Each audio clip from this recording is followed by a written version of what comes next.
American waiter Alexander doesn't need eyes in the back of his head because he has the peculiar ability to turn his neck through a complete 180 degrees.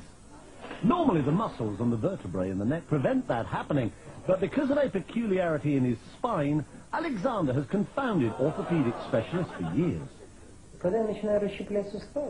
Many years ago, I started doing gymnastics, he says. That's when I noticed that my vertebrae seem to be very flexible and that I can turn my head farther than normal.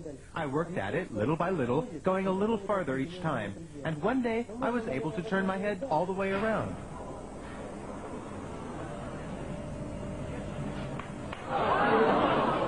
Despite the somewhat unsettling crunching of bones, Alexander claims to feel no pain, which is more than can be said for the people sitting behind him on a bus.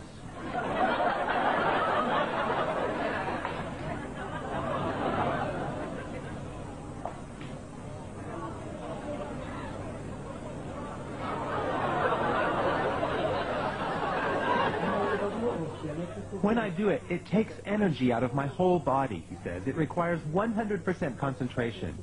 This may sound silly, I know, but in that moment, I don't feel like myself. It's as if I were another person whose body is filled with some kind of energy. I've been a radiologist for more than 30 years, he says, but I've never seen anything like it. Alexander is extremely flexible, no doubt about it.